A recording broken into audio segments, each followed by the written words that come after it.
So, Shaheen, you said you wanted things to be a little bit more informal and hip, I guess. I think we did some of that. I think that the occasional where you would ask us a question and then as we were answering, you just heard the telltale cork of a bottle. You were the one most adamant about not eating and not professionalism.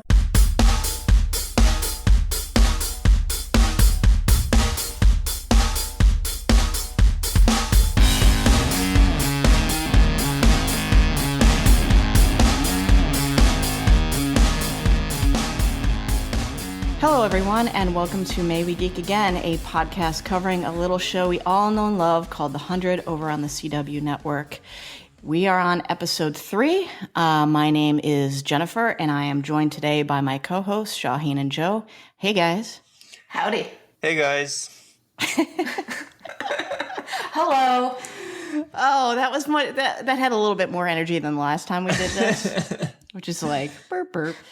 So I really appreciate, Shaheen, yesterday, your tender little moment in Skype chat where you got really excited about recording today, and then you said, and I quote, "I miss both of your stupid voices." Why we gotta be stupid? True story. Oh, thanks, Shaheen, for those little moments of Making sure my self-esteem isn't too high? Exactly. Well, cool. Yeah. Both bring me down. I said all a nice the thing at the end. As a whole, it's a nice thing. You're all about your technicalities, aren't you? Oh, so thanks everybody for listening to us today. You can find us on social media. We're on Twitter at May We Geek Again, and our feed is also available on iTunes.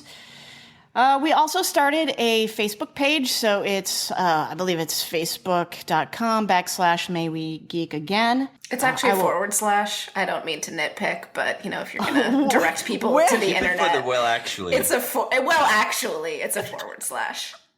When I have been corrected. Oh, whatever, / the thingy on the keyboard thing. I mean, I'm surprised you didn't just say you can find us on Facebook at May We Geek Again. Like you're trying to give the URL. Do you want to spell out the www? In case we have any, in case, people's parents are listening? All right, I quit. HTTPS. You're all fired. You're all fired. I will not stand for this. You can find me personally on social media at CoolHandLucat on Twitter and DeclareShenanigans.com. The other two losers don't want to be found on social media, and that's fine. I am not on them. That's as you right. guys well know. You're on the Facebooks, though. Yeah.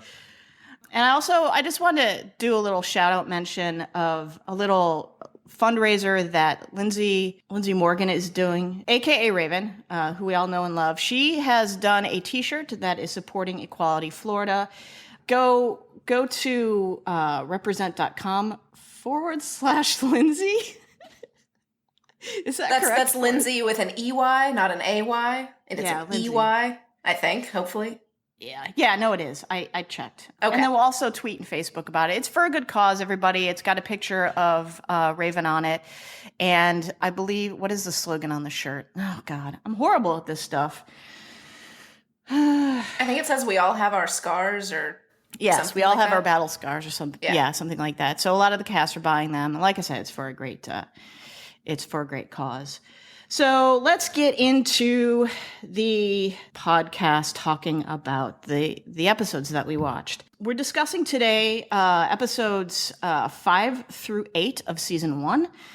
And they are in order: Twilight's Last Gleaming, written by Bruce Miller; His Sister's Keeper, written by Tracy Bellomo and Dorothy Fortenberry; Contents Under Pressure, written by Akilah Cooper and Kira Schneider; and then Day Trip, written by Elizabeth Kraft and Sarah Fain.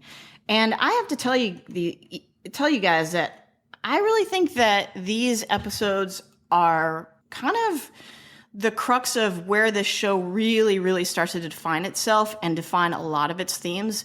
I know we had some shit go down in the first 4 episodes that kind of set the direction for the show, but I think these 4 episodes kind of really put that tent pole in the ground and, set up the stakes that we can assume, are going to play out through the rest of the series. And we do see those themes play out through the rest of the series. So I really, really enjoy these episodes. I don't know what you guys thought of these episodes as a block.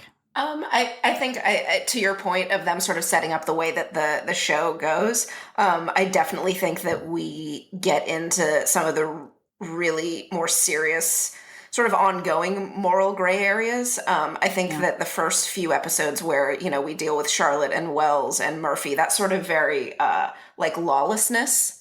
And sort of in these episodes 5 through 8 is where we kind of get to see, okay, we're building a society. How do we protect that society? How do we deal with outsiders? How do we deal with people within our society? And so, it definitely gets into sort of where the show sort of thrives, which is, you're presented with a really terrible decision. Someone is going to get hurt. Is it worth it? Can you do it? I agree. I think that these 4 episodes, and I mean the next one is going to be Unity Day, right? So if you think of this batch of 5 episodes in between, this is really great batch of episodes, and most of the themes that define the show are heavily explored in these episodes. But also even in terms of sort of episode structure, I mean, one thing that I always like about The 100 is that each episode is kind of like its own story, but it also advances the story of the season. And so we have that in these 4 or 5 episodes in between. We have this idea of each episode kind of being its own journey that has a beginning, middle, and end. And then the whole thing with flashbacks coupled to the present time, that idea that we're still having in season 3, all this started in these 4 or 5 episodes. So yeah, definitely great batch. Yeah, I think these episodes really set The 100 apart as a show that you can that claims to be high stakes, but actually follows through on those stakes and shows you that there are not going to be 11th hour saves. There are not going to be any Deus Ex Machina moments that are going to frustrate you as a viewer. Because I think one of the things, okay, guys, all right, I didn't mean to get into this early, but I got to go on a little rant about current TV entertainment. So everybody just go to your fallout shelters because I'm about to drop some nuclear heat. I am so fucking tired of shows that either claim to be high stakes or fake us out to think that they're high stakes and then just turn out to be like any other show on TV. And you don't have to look far to find one show. And my example is always going to be The Walking Dead. So spoiler alert, if you haven't seen the latest episode or the latest season of The Walking Dead, number 1, don't bother. And wow. Number 2, you might want to skip ahead. I don't know. Look, when The Walking Dead kills off a main character, they've gone so far to turn that character into somebody the fans no longer like that it's not impactful. It doesn't mean anything, especially to the fans. And then when they do threaten to kill off a main character, they have that motherfucker crawl under a dumpster and spend a number of episodes between the dumpster crawl and the revelation of, oh, Glenn's just fine. He was under the dumpster the whole time. Like, fuck you, The Walking Dead. I just like, ugh. And then we know somebody is dying at the end of The Walking Dead this season because we know it's happening. Negan is taking Lucille to the side of somebody's head at the end of the episode, but we have no idea who it is. Lucille being a baseball bat. Yes, Lucille being a baseball bat, wrapped in barbed wire, by the way.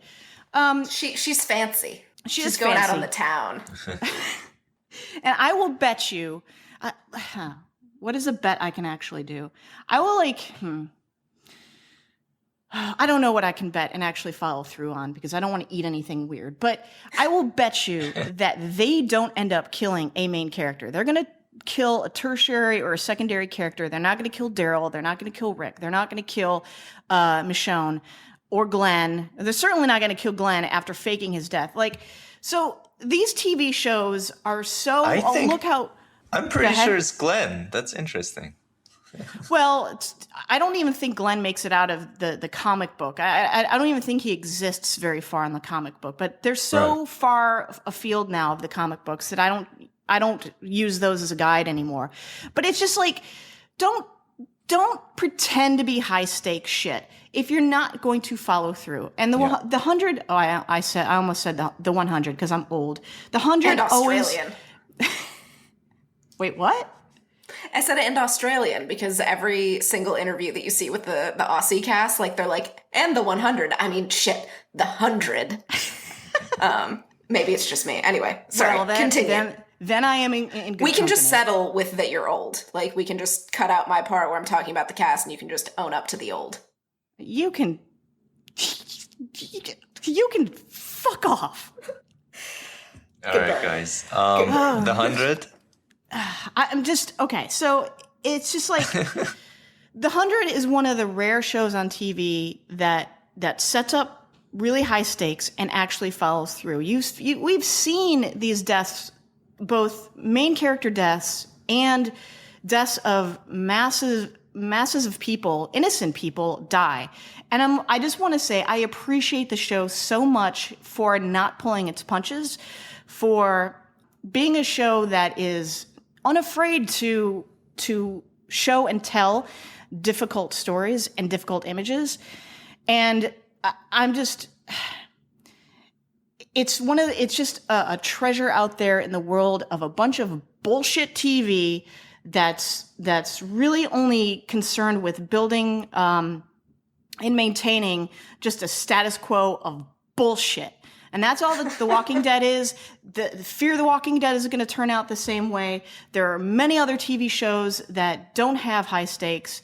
And all they want to do is just perpetual, just shit pouring out of the writers and out of your TV at you.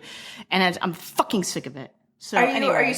Are you specifically talking about like the high stakes being the culling, or like what's to come on the 100, or like what are the high stakes that we had in these couple of episodes? So Wells's death to me showed they're not fucking around. But we also didn't know him. Yeah, that's we true, liked him, but in 99.9% of every other TV show, the culling would not have ever happened. They would have seen those flares. They would have stopped sucking the oxygen out of Section 17, and they would have saved those 320 some people. I guarantee you, 99.9% of TV shows that would set something up like that would save those folks. And they faked us out in a good way. Those flares they saw the flares too late. So here's a question that I have. Okay. Do we count those kills for Bellamy? Like, are we blaming Bellamy for those, considering that, like, he kind of set up, like, the chain of events that led to them not being able to use the radio? Like, are those kill counts Bellamy's? In both of your guys' opinions? I personally like the fact that you can't really find a person to fully blame for anything that happens. That's what I like about it. So I don't like to think of it that way. Yeah, on the show. I mean, and I think it's a reflection of reality, but on the show, this is what distinguishes it for me. So I think there's shared responsibility. He's involved in it, but Yeah, I think Shaheen has a very good point. I think there's shared responsibility. I think that he is culpable for it in the same way that he is culpable for the leading up to what happened in season 3 with. People are going to get pissed off by this, but I do hold Bellamy somewhat responsible for Lex's death, as I do Pike, as I do Sky Crew, as I do Titus. So there's a bunch of things that happen that result in a specific thing. So it's not just one thing. So Bellamy is responsible in a way, but he's not 100% culpable. I mean, obviously, Kane and the rest of the council. They voted for it, right? So the ultimate responsibility is on them. So, again, it's the moral gray area. Joe, what are your thoughts since you asked the question? Oh, I mean, I guess it was just sort of like thinking about if we're talking about, who has the higher death count. And until we rewatched these episodes, I had kind of forgotten that if Bellamy hadn't been selfish about trying to save his own ass and like get rid of the radio, that it's possible that those people would have been saved. And so in some way I'm like, has he actually surpassed Clark? Like, is Bellamy Wanheda like at this point? Because I totally forgot that he has an extra 300 people under his belt at this point. Or are they even? I don't think he's surpassed Clark, because Clark has over 1,000 body counts on her. And hers were more impactful. You know, that Wanheda title that she got. That's a little classist to say that hers were more impactful because the people that died in the culling were unimportant. Whoa! Let me explain myself. They're impactful to the story, not necessarily as people. So killing off Mount Weather impacted the Grounders far more than killing off those 300 people impacted any other part of the storyline except for character development. So the writers are classist. No. Are you taking the piss, or are you being serious here now? I'm just fucking with you now. Of course you're fucking with me. Fuck Jesus. So back to my point about Wanheda. That is a title given to her by the Grounders because what she did at Mount Weather ended a generations old threat to them, and imbued her with that power or title or whatever. Whereas that was an active choice. She pulled the lever with Bellamy, and they killed people actively. Where Bellamy's actions was a consequence of a bad decision he made and bad timing and an inability to get that radio running, and like a whole bunch of other little dominoes had to fall to make it where the culling actually occurred and the flares didn't get sent up in time. So, but isn't that like in some ways a little bit worse? Like 300 people died as a result. I mean, yes, it is this chain of events, but like in that instance, it was Bellamy being personally selfish. Yeah. And this actually kind of gets back to something that we might talk about, I guess, maybe next podcast with a discussion that you and I had about whether or not we're even supposed to like Bellamy at this point in the show. But anyway, let's move forward. Yeah, but here's the deal, though. Okay. Bellamy did not have all the information at his disposal to make a good decision. Would he have made a different decision? I do believe he would. We see a great deal of character development with Bellamy, especially in Day Trip, where he admits that he's a monster because he knows and feels the guilt of what happened with the culling. And I think kind of the character development that was set up in episodes 1 through 4 showed us that this is a guy who will think about the greater good and not be selfish. He would have run. He probably would have stopped the culling from happening and left the radio if he knew, and he would have just run like he was intending to do in Day Trip. I mean, he started helping them to stop the culling when he learned two things. First, he learned that Jaha is still alive, and second, that there's going to be a culling. So those two pieces of information changed his mind, and he started helping them. So those are the two things that the two things that motivated him. But how much he would have changed if he only had the information about the culling? That's a good question. But I feel like I agree with Jen. He would probably not throw the radio away anymore. Joe, what do you think? I don't know. Like, I feel like it's in these episodes that we do start to see Bellamy having sort of growing up. I think you guys are right. Like, he might have done something different in terms of the culling and throwing and not getting rid of the radio. But I think it's in these sort of first few handfuls of episodes that Bellamy definitely, he doesn't always get it right in terms of kind of this maturity that he has to reach in a very short amount of time. So, he might have, he might have kept the radio and run. He might have done something else. I think it's really hard. He's kind of, the Blakes act and then think about things way, way later. And so it's kind of almost hard to guess what Bellamy might ever do in a situation because, like, he's just going to do something and then deal with sort of the consequences after that. Yeah. I mean, everything that Bellamy does is basically can be understood under the same package of traits. He's very protective of some people that he considers his family. He's very protective of little kids, and he can act rashly when those people are in danger. He's capable of doing some some decisions that are not well thought out.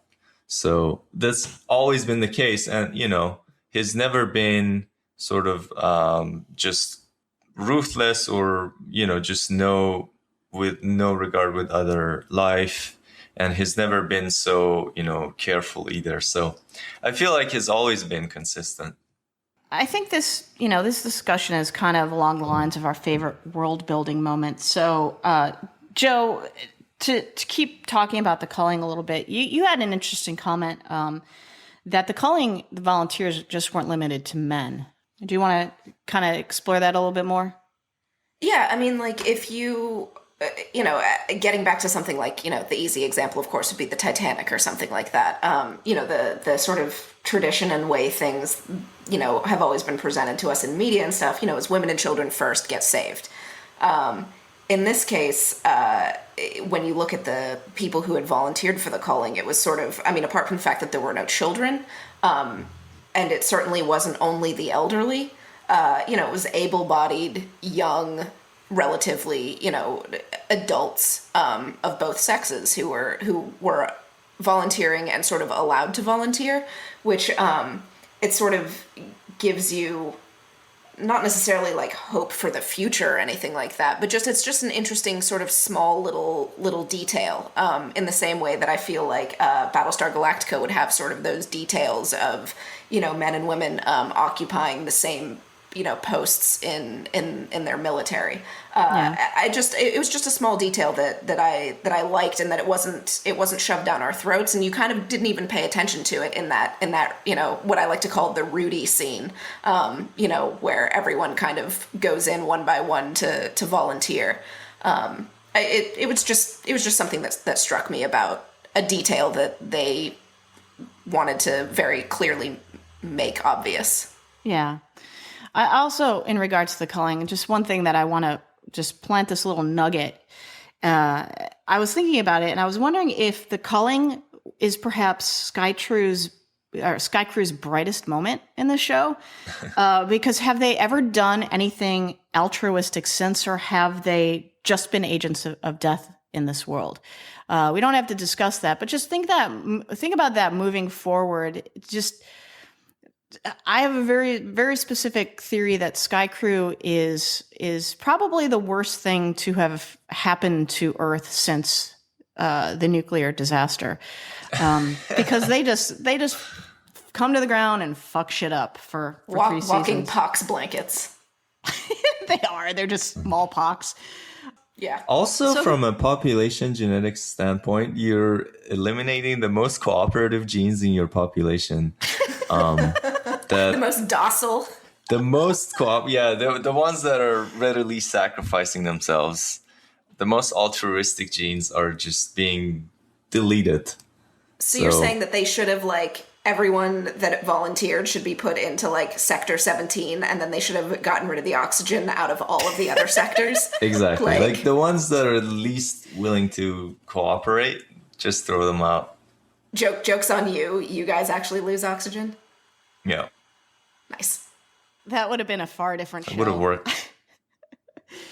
So, who put the art supply store as one of their favorite world building moments? It's got to be Shaheen, right? Yeah. I like those little places that they keep revisiting, and I mean, the art supply store was just, what was it, like an old? It was a bunker. Was it like an RV or something, or was it just a bunker? I don't know. It was some old prepper's bunker. Yeah, but there was also a car that they hid in once. And anyway, that wasn't there wasn't much more to explore there. But the depot and the area around it looked like it was the ruins of some sort of ruins, and then the depot, and just Lincoln's lair, cave, whatever. they all disappeared from the story.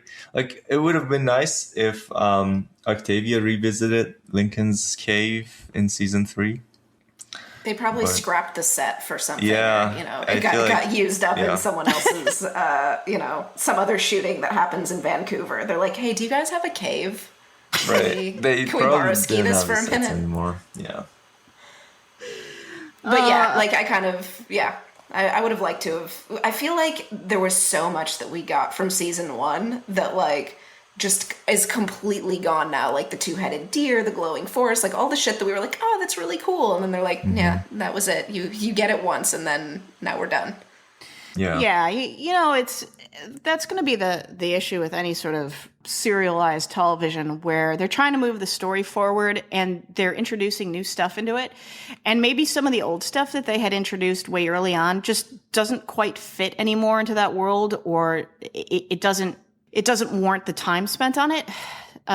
So, I understand kind of why they move away from some of this stuff, but, there's other stuff, though, that they move away from that you kind of have to, actually, and retcon in your mind, because it doesn't fit anymore in the whole narrative. I think another thing that we have here under world building, I think is really interesting, is that our introduction to Grounders is very interesting and purposefully misleading. I believe that would probably, is Shaheen, is that something that you had put in there? Yeah. All right, go at it. So one thing that I like about the way world building happens on the 100 is you're usually introduced to something new from one perspective, from the perspective of people who know nothing about it, and they're very scared of it, and they already have these images or prejudices about it, and then the way that they get introduced to it is misleading because they find all these scary items like those weird skulls and strung up skeletons and weird things like that sort of confirms their prejudice. And then slowly you get to learn about the complexities of that culture, and there are people like Lincoln in that culture, and then you start to learn that there's more to it. There are more layers, and it's very interesting because it's translated literally into visual effects, like the skeletons and all of that stuff, like it that don't come back later, but I would like to interpret them as just sort of how scary things looked to these kids, and that's how it would look to you if you had this prejudice that you're up against some savages or whatever, So it's very interesting, and then when you learn the complexities, it all kind of starts to make sense in a bigger picture, and it's really cool. Yeah, it's very purposeful because we're actually just seeing one point of view, and Lincoln kind of comes in as that grounder character that breaks that prejudice, I guess, of what the Grounders actually are. And Octavia is really the only one who sees him differently than anyone else. So I think when we're talking about Lincoln, I think some of us, our favorite scenes or our favorite scene had to be Lincoln's torture. And again, when we say favorite scenes and we say, oh, torturing somebody, that was so great. I think Lincoln's torture sets up basically the moral dilemma for the whole entire show. And Bellamy says who we are and who we need to be to survive are very different things in response to the whole thing that they've done with Lincoln. And my question is, really though? Are you really different from what you do or what you're capable of doing? Or is that just an aspect of who you are? And my analogy is, those people who get like angry, drunk. They're not happy drunks, but they start drinking and they just get surly and angry. That's who they really are. That's not just something that comes out when they're drinking. That is deep-seated within their personality. So I think I think Lincoln's torture is such an important scene, and there's a lot of dynamics in this scene that you really have to look for. The thing that I found interesting was they kind of look, it seems like they wait a little bit for Clark to give them the okay to move forward with the torture. And then she nods to Bellamy to say, go ahead and do it. So the leadership dynamic is kind of being set up where Clark is the decision maker and everybody else can, of course, give their input and opinions. And she looks to Bellamy to be the executor, especially of some of this stuff that is a little bit more darker and harder to do. So a couple of you guys said this was your favorite scene. So let's explore that a little bit. Well, okay, so like backing up just a tiny bit in terms of what you were talking about, and in the theme of the show of sort of an us versus them, you know, this savage guy that like we don't know who he is, like all grounders are savages, you know, that kind of a thing. I think apart from the very like obvious sort of romantic aspect that they're trying to set up with Octavia and Lincoln's abdominal muscles, is that of all people to not view an outsider as dangerous or something to be feared or anything like that. It's the girl who never got to meet anyone else. It's the girl who lived under the floorboards and really only knew her mother, who is dead now, and her brother Bellamy. Like anyone else that she was ever exposed to was a danger to her. They could report her. They could,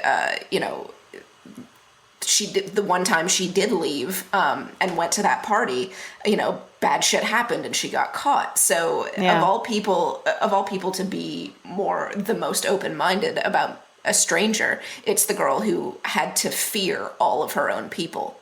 I don't know. I kind of appreciated that. I mean, apart from the romantic aspect that they're obviously trying to set up. Yeah, the whole Romeo and Juliet type of thing that they're doing.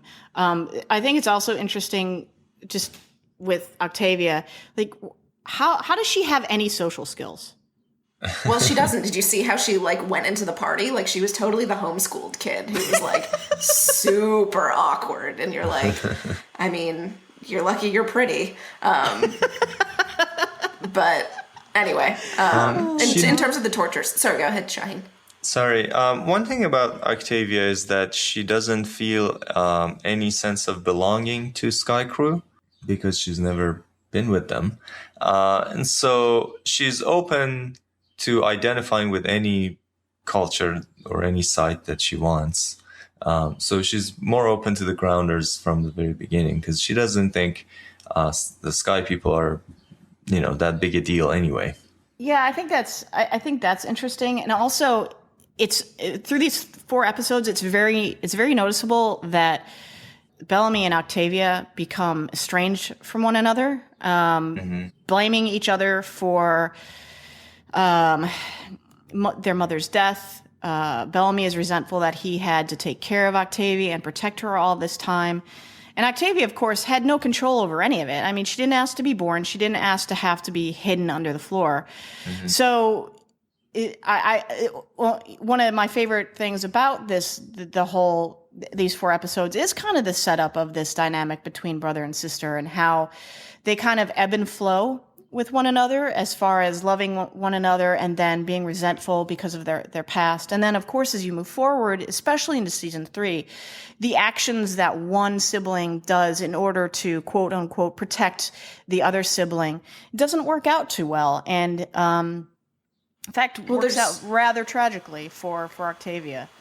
Well, there's a great line, like already just in these 4 episodes, where Octavia says to Bellamy, "Stop blaming me for your mistakes. Everything that's gone wrong is because of you."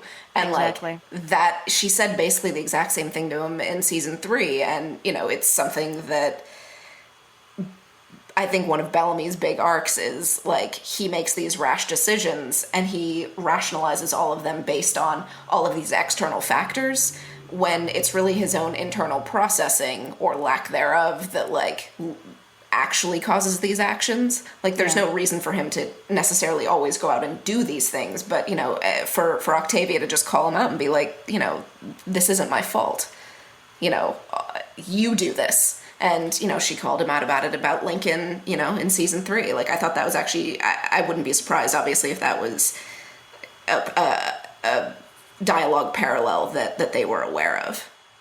Yeah, I mean, certainly, they've set up these siblings to have these these conversations and these conflicts with one another. And, moving into season 4, we've got an open field. We have no clue where the Bellamy's or the Blakes are going to be in season 4 with one another. I don't think it's gonna be any better than what it was at the end of season 3, because we saw an apology, but not it's my responsibility from Bellamy to Octavia.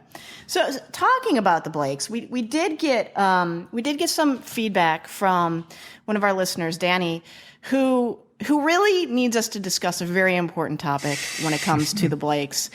And it's really a debate. Who is the more attractive family? The Blakes or the Griffins? Shaheen? I don't really want to participate in this debate, but I want to say one thing. I want to clarify. Last week when I said Jake is too handsome, I kind of mean like he's almost handsome in a boring way. He's like, just to be clear. Yeah, like the Griffins are handsome in a boring way. They're like conventionally attractive. Like all of them are just... Same with Abby. I guess Clark is maybe not so conventional because she's not skinny. But yeah, other than that. But the Blakes, I can't really quantify who's more handsome than who, but they don't look boring. The Blakes don't look boring. So for somebody who didn't want to Octavia participate, is super cute. We got a little nugget of information. Shaheen liked Octavia. Baby Octavia, you know, super cute. Look. This is a fairly simple debate. The Griffins are more attractive because, number one, Paige Turco never ages. We'll be 20 years older from now, and she'll still be impeccable. Eliza Taylor, of course, is gorgeous. Dude that played the dad, yeah, he's handsome. We still haven't learned his name. Still haven't learned his name. 2 weeks later, we're like, guy. Just much respect. The thing that I find, here's what I'm basing my decision on. Attraction is more than physical. It's who has the traits that I find more attractive. And the Griffins are smart and resourceful, and I find that to be a little bit more attractive than the Blakes, who are brave and strong, but they also act before they think. So that's what I'm basing my thing on. And I know Danny is going to be like, but Bellamy is the dreamiest. Chris Browning is the actor. Yes. Thanks. Shaheen with the heavy lifting on the Googles. Thank you. I know, right? I mean, does this also get back into sort of? I mean, well, first of all, we don't know who the Blakes' dad is, even if they share the same father. They don't. That's the thing. So, they don't share the same father. So we can't really base them on, sort of an attractiveness of their family. But is that something? Because we were talking about, last week about attractiveness having to do with your position of power on the arc, so more attractive people are going to, have risen to the top. But, we can objectively say that the Blakes are an attractive family. So my question then is with regard to you talking about the Griffins being more thinkers and the Blakes being more doers. Is that itself, is that a commentary on their position in, if they thought a little bit more, then maybe they wouldn't be, a janitor and a girl who lives under the floor. Is that something that we can read into sort of the way that their characters are presented to us? I want to point out that the Blakes are from Section 17. Did you guys notice that? They are? I did not. I love those little details. Yeah, they're when you can see it on the door. They're from Section 17, so that's supposed to be like a working class, sort of low income part of the arc. I don't think that you can totally blame them on them. They really just come from a lower class, supposedly. Yeah. But mom made sure that they were educated as well, which I think is also sort of a crucial detail. Yeah. She made sure that they were well read. Yeah, but useless Greek mythology. But he got to impress Clark with point it taken. And be like, yeah. that education in useless Greek mythology gave us the overanalyzing of the Iliad's impact on season 3, which I'm sure everyone appreciated. When looking at these 4 episodes and considering who is the MVP of these 4 episodes, I know we all probably want to say LeBron James, but he wasn't involved. So let's talk about the people who actually were involved. For me, I think my MVP was kind of default to Raven because she was so crucial in contacting the Ark. Well, first of all, falling to the ground, obviously, that was a big thing.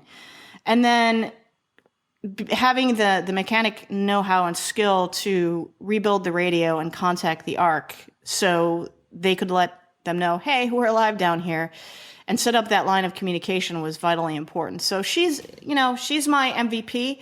I don't know if I really like her when I go back and I watch these episodes, and I think it's some of the dynamic and the conversations that she has makes me not like her as much as I do now. And I can talk about that a little bit later. But who are you guys MVPs for these 4 episodes? The only thing that really kind of honestly jumps to mind in this case is, and this actually is kind of surprising me now that I'm just thinking about this, is Octavia in the Lincoln torture scene. Like, she's the only one who is like, hang on a minute, guys. Dude likes me. You all know that he likes me. Like, I was amazed that it took sort of that long, and I know that they had to, build up the drama and torture him and, beat him with, a cable and electrocute him or anything like that. But the fact that, like, Raven of all people is the only one actually thinking of, like, how she can leverage something against this guy, because you clearly mean torturing Octavia? is not Octavia. sorry, Octavia. How she can actually, like, use some amount of leverage, because continuing to torture him is not working. And the fact that it takes Clark and Bellamy, like, they don't seem to realize that that's not working, or eventually they do, and they're like, well, I guess we've run out of ideas. And it's like, well, no, like, you have leverage. And I don't think they know, though. They don't know that he likes Octavia. And even if they did, and even if she had said something, and I think maybe she did try to argue for him, they weren't going to believe Octavia. They were just like, Finn is dying because he's poisoned. We have to get this information out of Lincoln. Raven comes up and does her little electrocutey thing. And Raven's, obviously very desperate at that point because, Finn is really her only family. So I kind of understand why Octavia is put to the side a little bit as far as anyone thinking about her opinion in that situation. But yeah, you're right. I mean, she is kind of really important to figuring out the whole how to get that information out of Lincoln to the antidote information. So that's an interesting take. I also want to say that I really like that scene too. The whole thing with when they're contemplating whether to torture him or not, and then different points of view, and it's all interesting. Really good scene.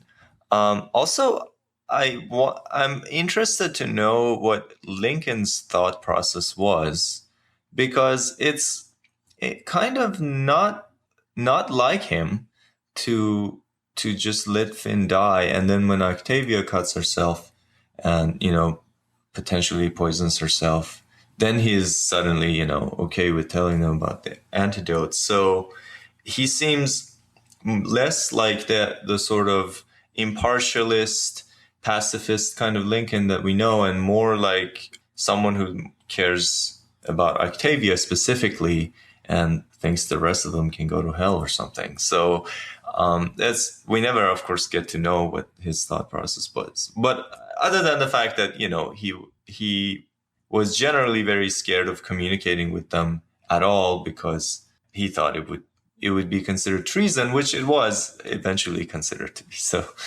yeah, that's kind of my way of rationalizing it. But so, Shaheen, if we're moving on to your MVP, of course, you picked something weird and random, which we all enjoy. So your MVPs, let's hear them. I don't know what MVP is, and I don't care. I like Reese and her father, Tor. Can you explain who they are? Since you always pick they're the little girl and her dad who was in the culling. the one person in the calling that we actually knew, and they brought us to really care about these people in one episode, and then they killed him.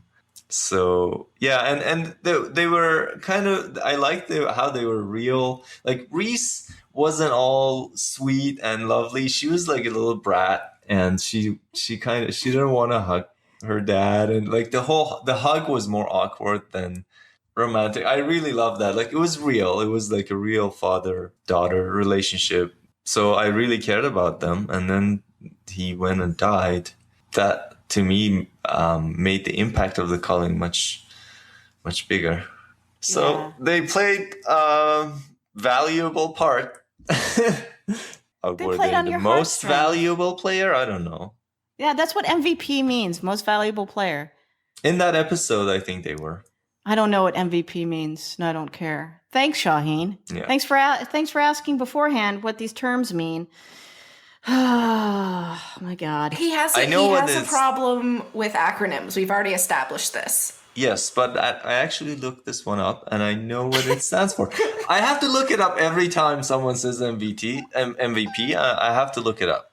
But I knew what it stood for. I just don't care about that concept. So. Oh, okay.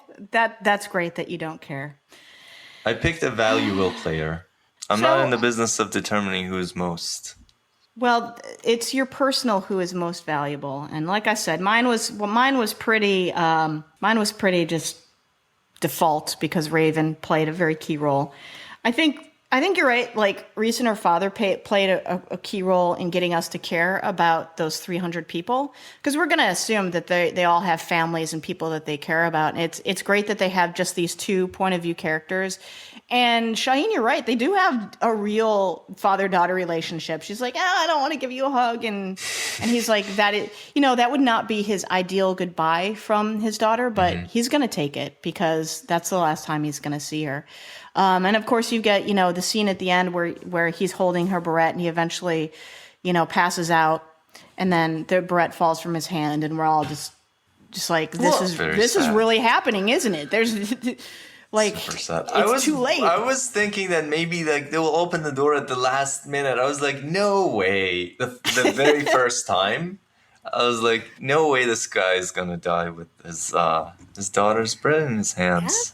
That's why I went on my little high stakes rant, guys. This show is for fucking real. They don't pull punches. So the counterpoint to that, though, I would say, like you're saying that Reese and Tor like humanized this group of 300 people and made you care about them. I think that was a real problem that we actually had in season 3 with the killing of the Grounder army that was outside of Arcadia. Was that we were kind of supposed to care about them because because we care about Lexa and we care about Indra, but they were still, we never were humanized to them or anything, and so we only ever see them as a field of dead bodies, which is perhaps we're supposed to then be kind of in Bellamy's mindset or Pike's mindset, that they're just these faceless people or whatever. But the show also kind of asked us to care about it too. And I actually did find it really hard to care that point in the future, because all of a sudden it was just, there are 300 people there that you've never met, but now they're dead. So, I think it was. Well, later we met Nyla, or we realized that Nyla's father was one of them. Sure. Yeah, but at that point they were full into trying to get us into Bellamy's redemption arc, and again, we didn't even know Nyla's father. We saw him in one glimpse in One Head Up Part 1 as he was leaving the trading post. So Joe, I mean, you're totally right about kind of how the show has progressed, and then you get these 300 grounders that we can't form a connection to, and I think it might have been more powerful if we had. I think the shock of killing those grounders basically in their sleep or whatever happened was supposed to be that thing that got us really into that storyline, pissed off, feeling something. But yeah, I think it would have been a powerful thing to see grounders other than Lexa and Indra and Lincoln as people just doing their thing out in the world, Yeah. Like we saw these people, on the arc in the culling, and like, they gave enough of these, sort of more minor, players. They had lines. You got to kind of like care about them a little bit. Like you spent actually some time with the camera on their faces, and we didn't get that with the Grounder army. Like we didn't care at any point. But anyway, moving on. One of the things that I think is interesting to note in the first these episodes, and then some of the dialogue that occurs between the women in these episodes. So Clark, Raven, and Octavia, a lot of their conversations one-on-one with each other, it's very interesting. They don't pass the Bechdel test. And for those of you who are listening and unfamiliar with the Bechdel test, it's basically when two women are talking together, and they should be named characters. And they should, in order to pass the Bechdel test, they have to have a conversation that doesn't involve a man. They're not talking about a man. So in a lot of these conversations that they have with one another, obviously Raven and Clark talk about Finn a lot. And it's also interesting that Raven and Octavia, they have a conversation that doesn't pass the Bechdel test because they both talk about Lincoln and Finn. And these conversations, it's strange because it sets up these little animosities between the women. And some of these animosities keep going and going and going throughout the series, especially between Clark and Raven, and very much so between Octavia and Clark. But their animosities start switching from what's been done to Lincoln or love triangle with Finn into some very, very different things. So even though these conversations don't pass the Bechdel test, I think the show progresses past it. And you also note that just because they're having these conversations about men early on, it never and they have animosity and kind of resentments towards one another, it never stops them from getting shit done. So if they have to work towards a common goal, these women come together and do it. But I just on a rewatch, I think it's so interesting, a show that has purported to be progressive and very feminist and blah, blah, blah. If you go back and watch some of this early stuff, there are some not problems. There are some kind of tropey type stereotypical things that happen in these conversations with women. Well, to that point, like when I was doing the rewatch with my friend who hasn't seen the show before, like the whole love triangle aspect with Raven and Finn and Clark, that was something that she specifically called out as something that made the show feel very CW. That was like a plot line that they went for. Now, they definitely resolved it fairly quickly, but there were several times, like especially with Finn being sick or whatever, when there was like a little bit of snarkiness kind of going back and forth between Raven and Clark, and my friend would just be like, oh my God, you guys have way more important things to be doing, like, than dealing with this boy, like actually trying to save his life as opposed to decide, which one of you is going to get him. But I do appreciate that the show kind of resolved that fairly quickly and sort of had both of them be like, we don't really need you, Finn. Like, I kind of like that both of them sort of dumped him in, a fairly quick sort of resolution to that. I wanted to point out that first thing I wanted to point out is the Bechdel test is for usually for an entire movie. So in this case, it would be like for an entire episode. So the question would be, are there conversations in this episode where two women talk to each other and they're not talking about a man? And I don't know if any of these episodes fail that test, because for them to fail it, it would have to, like, all of the conversations would have to be about some guy. And I don't know if that's the case. But to a broader point, I want to say that what's the spirit of this test? Why do we even have this test? It's a sort of shorthand way of asking the question, how are women portrayed in this work? Right? How are they represented? Are they in positions of power and authority and expertise where they talk about things, decisions that they have to make and other sort of professional stuff. And it's not about relationships. It's not about their kids. It's not about, diapers and, laundry.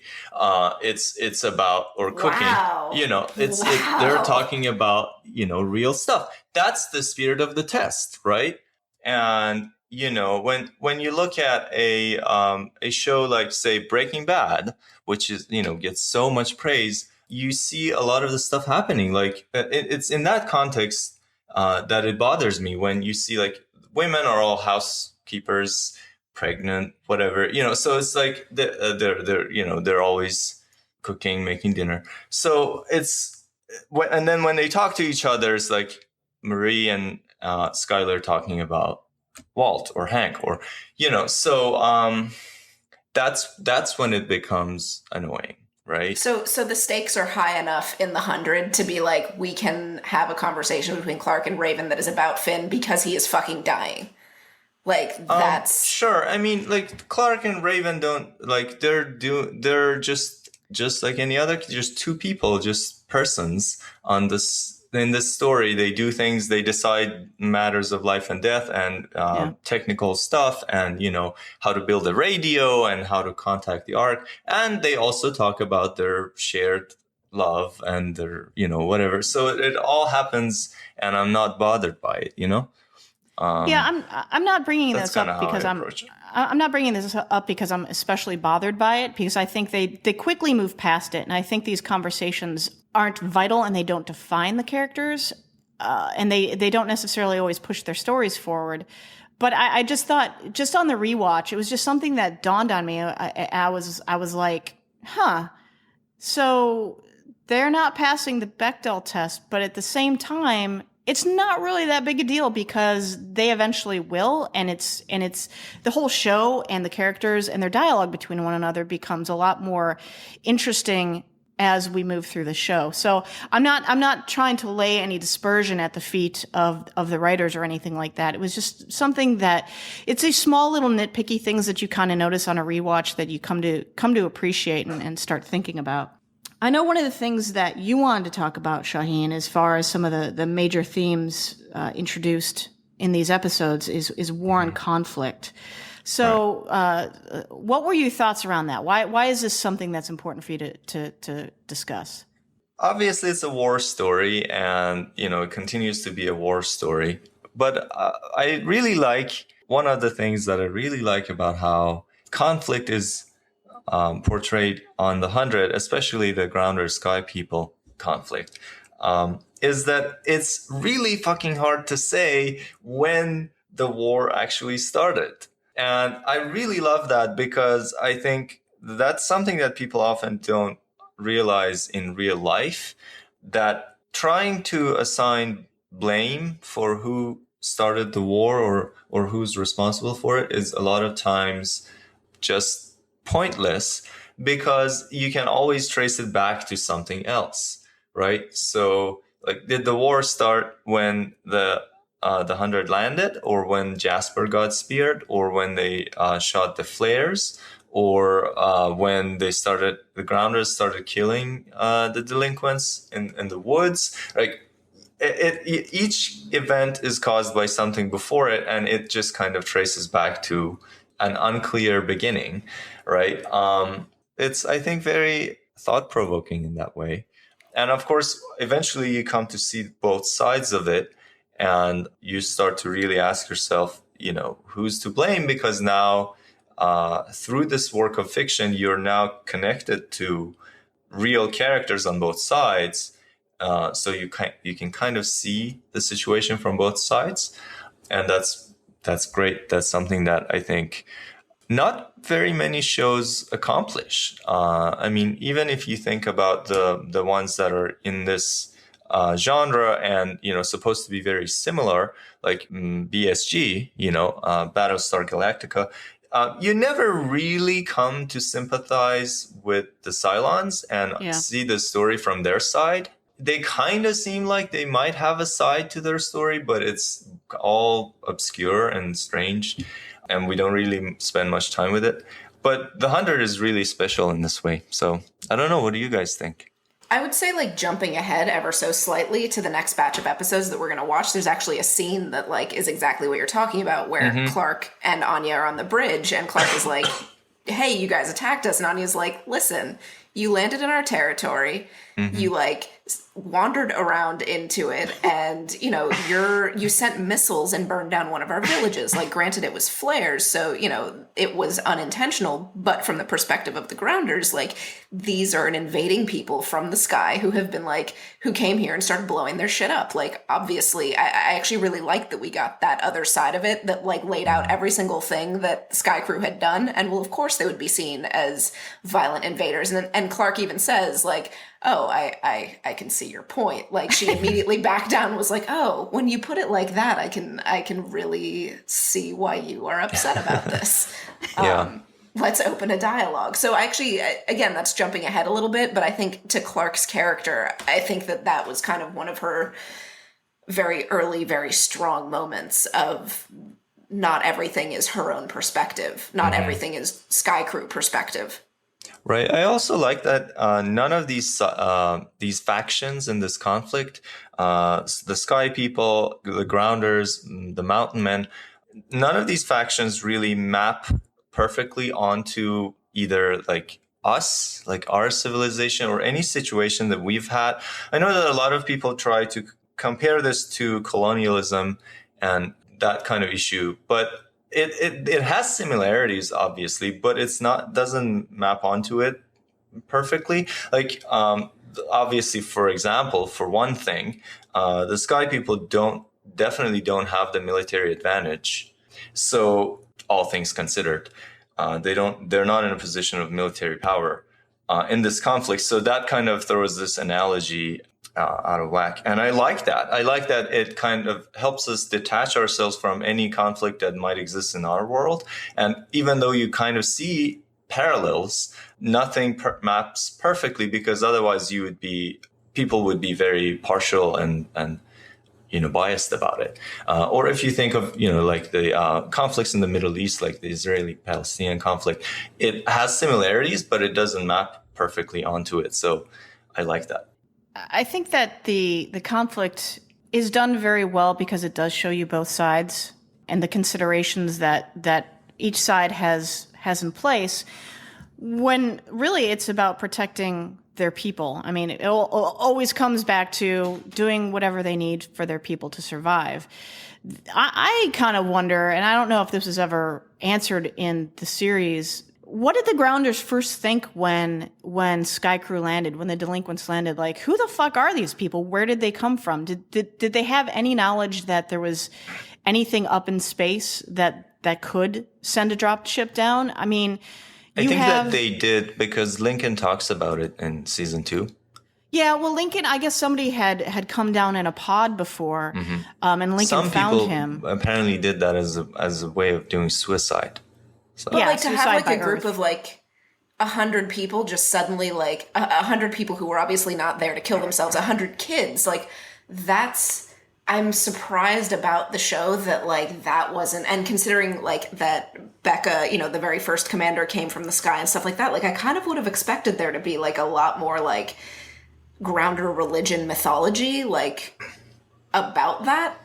When like, because like if like a group of like people, like humans, like let's not even talk about like this crazy aliens that we have nothing in common with, but like if a group of like humans suddenly landed, like people would be up in fucking arms about it. Like, and the fact that this was just like, oh, here's some people who like are on our turf, like I'm kind of pissed at them. Like I'm surprised by the show that it wasn't a bigger deal for the Grounders. Like I would have lost my shit.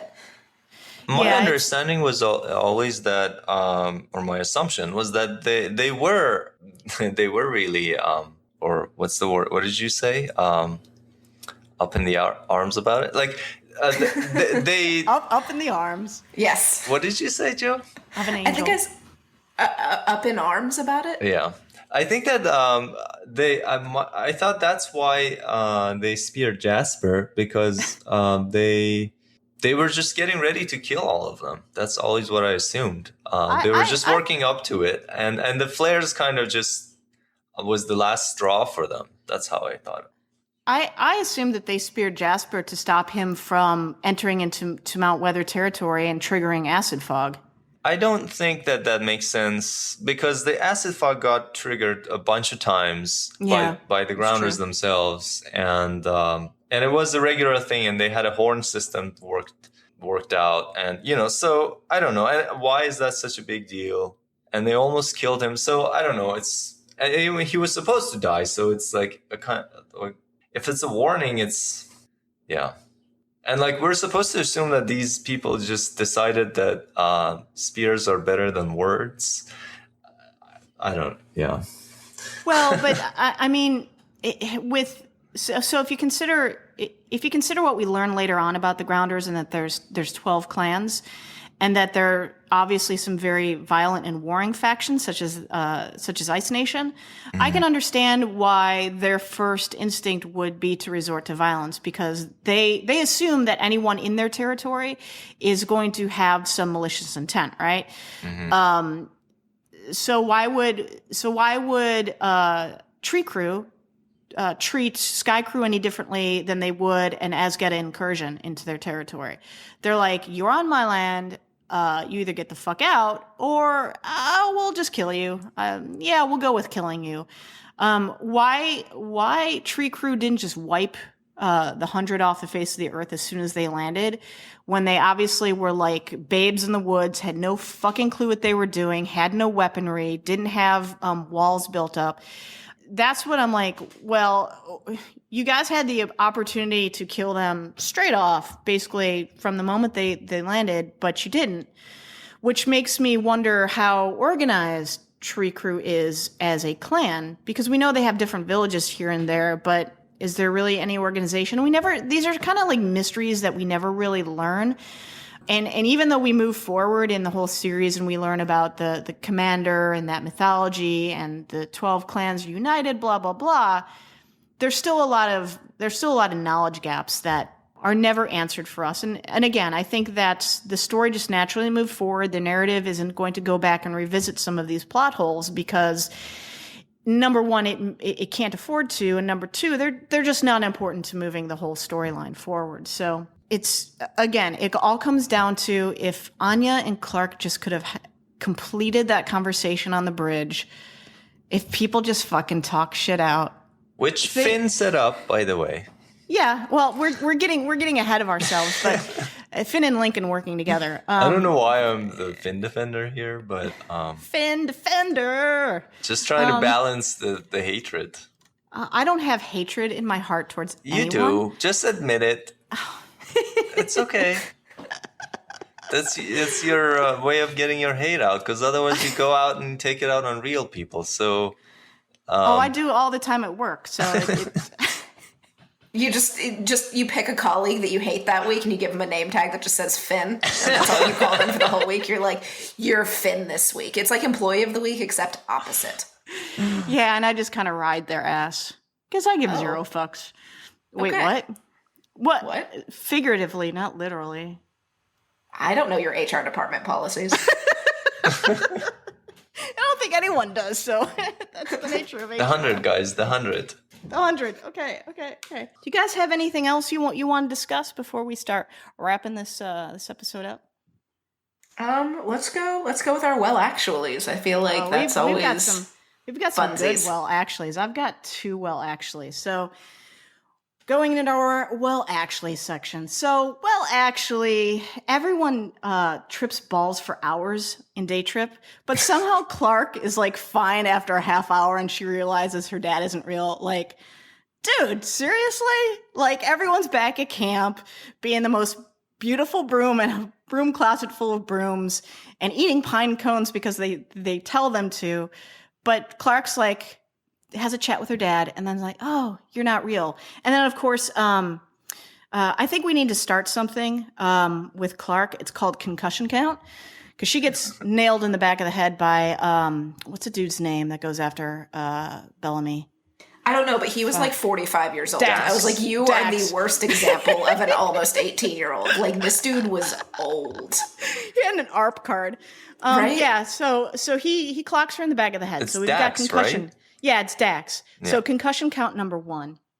So Clark has the most amazing constitution on the face of the earth because she can trip balls for like 30 minutes and then come straight cold sober out of it.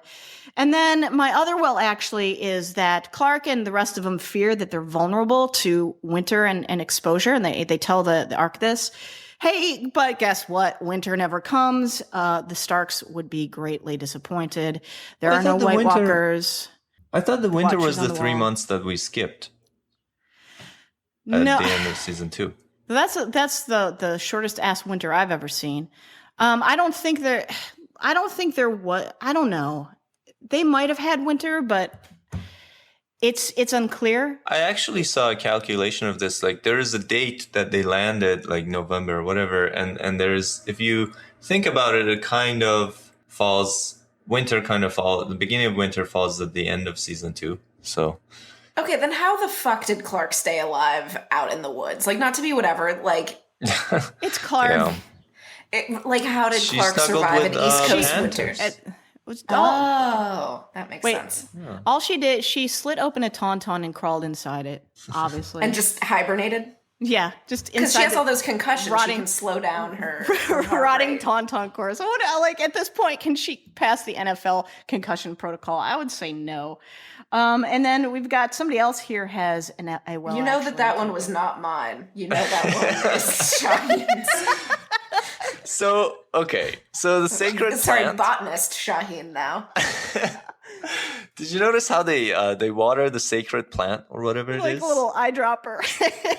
That is I'm sure this poor plant is getting zero water because it looks like a sturdy plant. I feel like it has no roots on the surface. The roots gotta be kind of deep. And then they drop like 1 drop of water in there, which, it's just gonna get evaporated. So you're proposing hydroponics, like they're why just wasting their water. Have a sacred hydroponic Zen tree. I don't know. I'm not an irrigationist.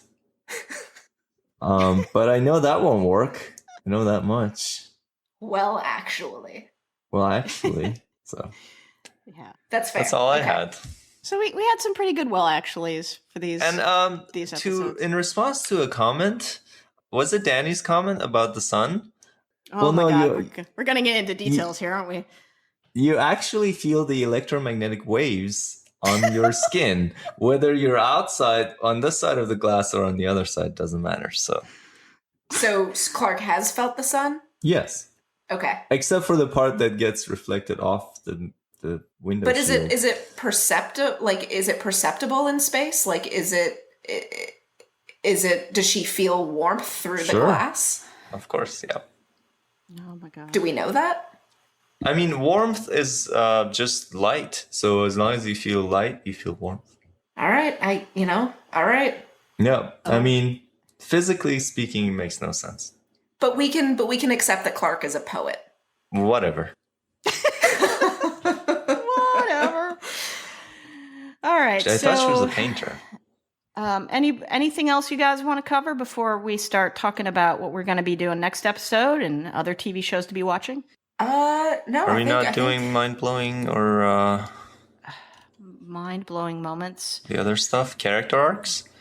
I guess we already kind of covered those. Yeah, I skipped around in our run sheet because I'm irresponsible and I want to keep you guys on your toes. What we're going to be covering next episode, we'll be talking about the last 5 episodes of season 1. So from Unity Day on to We Are Grounders Part 2, the exciting conclusion to the first season. Again, if you want to follow us, or send us any comments, questions, or whatever, we gratefully welcome feedback. You can send it to us at May We Geek Again. That's on Twitter. And then on Facebook as well, the facebooks.com/May We Geek Again. Did I do it better that time? I mean, yeah, whatever. Shut your pie hole. Shut your goddamn pie hole. So we're going to go into our little TV shows to recommend. We'll start with Shaheen because he's watching nothing. What are you watching, Shaheen? I rewatched Breaking Bad in a sort of a deconstructionist order. I don't even know if I even want to know. Yeah, no, I just watched it like from the middle of season 3 to the end, and then from the middle of season 2 to the end of season 3, and then from the beginning of, something like that. So it was fun. You're a little weird. Overrated, but I don't know what you're talking about. Best show on TV show ever. Yeah, it's a great show. A little overrated. So you're gonna have to start watching something else to talk about next time for our 4th episode. Joe, do you want to give us your recommendations for TV shows to watch? And also, I think you need to give praise to something. Yeah, no. I got this. In a rare moment, I will say that you were right. 12 Monkeys is, I've got it recorded, is great. Everybody. 12 Monkeys is the real deal. Yep. We caught up this weekend on 12 Monkeys, and it's good. Like time travel, good characters. It's a great show. Let's see, we've started and kind of gotten about halfway through Winona Earp, which is sort of like a very interesting counterbalance to kind of the very serious things that I've been watching. Like it gives me a real sort of like Buffy meets Veronica Mars meets, other snarky, cute, silly shows. And it's not great, but it's good in the sense that it's entertaining and it's very sweet. Like it's kind of a really nice like palate cleanser between all of this like post-apocalyptic time travel shit that I've been watching, because that is literally like we went from 12 Monkeys to checking out an episode of like we watched Orphan Black, and we finished up that, and then starting Outlander, and it was just kind of nice to sit and be like, okay, well, we have demons and some supernatural shit, but like we're also gonna like make a lot of dick jokes. Like it's kind of a nice, filthy, funny little show. Yeah, it is very lighthearted, and it does get better later on. The one criticism I have of it is I really don't like jokey bad guys. To me, that doesn't really set up high stakes, and it doesn't make them believable as a really important antagonist. I don't think it's a high stakes show. Yeah, I know. I realize that. It's like the 100 has spoiled me. It's like the 100 has ruined me for everything else. So with my recommendations, of course, I'm gonna say 12 Monkeys. They recently had one of the best episodes of the series ever called Lullaby. It was awesome. Made me feel all the feels, and was a great callback to Groundhog Day, including some meta references to Groundhog Day. And then I'm going to be judged for this, but my guilty summer pleasure every single summer for like the past 10, 15 years is Big Brother. Wait, really? Yes. Like, who watches reality TV anymore besides apparently shit ton you? Of us. A shit ton Oh my of God, us. you are legion. Like people, I'm not as bad as some people. The house has live feeds that people subscribe to, and they sit on Reddit the whole day and night and just discuss what's going on in the live feeds. I'm just like, I'll catch an episode or two a week. But it's just great. It's one of these things where people do power plays, and it's fun watching people be so fucking stupid. It just is. So Big Brother coming this summer with Julie Chen. So I think we're about ready to wrap up, guys. Any parting thoughts to give our listeners? I'm kind of sad that we didn't read these quotes from the interesting dialogues. Can we read them real quick? Just two of them? Go ahead, Shaheen. You can read, I assume. So just really interesting pieces of dialogue between Jaha and Kane, both generally speaking and with respect to what happens to them in the story in later episodes. So one thing Jaha says to Kane is, you have a strength that is not weakened by sentiment. And that's exactly what it's going to take for us to survive, which is interesting to think about. Is that really an accurate description of Kane, that he has a strength that's not weakened by sentiment? Because you might think his strength is that he has a lot of emotion. But he doesn't let it out until sympathy. Later, though. So interesting. And then Kane says to Jaha, one decision does not define a man, which is ironic because I feel like the culling defines who Kane is from this point on. Huh. And then he says, our survival depends on having a leader who can inspire people to self-sacrifice. You're that man, not me. So Kane says this to Jaha, which is interesting. And Jaha really is that person. He continues to do that. Inspire is sort of a loose term as opposed to, coerce and give the chip. But yes, that seemed inspirational. Sure. Yeah. I am inspired. He's a regular Tony Robbins. Look, he inspired Allie to. I can either take the chip or be crucified. I am greatly inspired to take the chip. Thank you very much. Hey, 97% of people took it voluntarily. Let's not forget. Well, never forget. That's because they're weak. So, Joe, you have anything to wrap up with?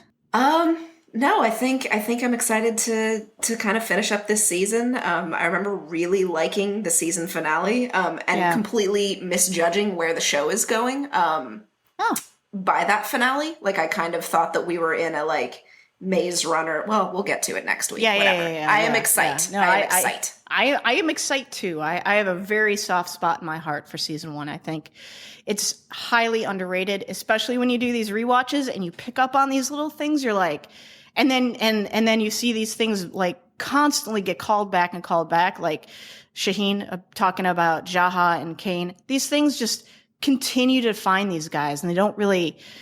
It's just great continuity. So yeah, I can't wait to finish up the season. So join us again in 2 weeks, everybody. We'll be wrapping up season 1, and may we geek again.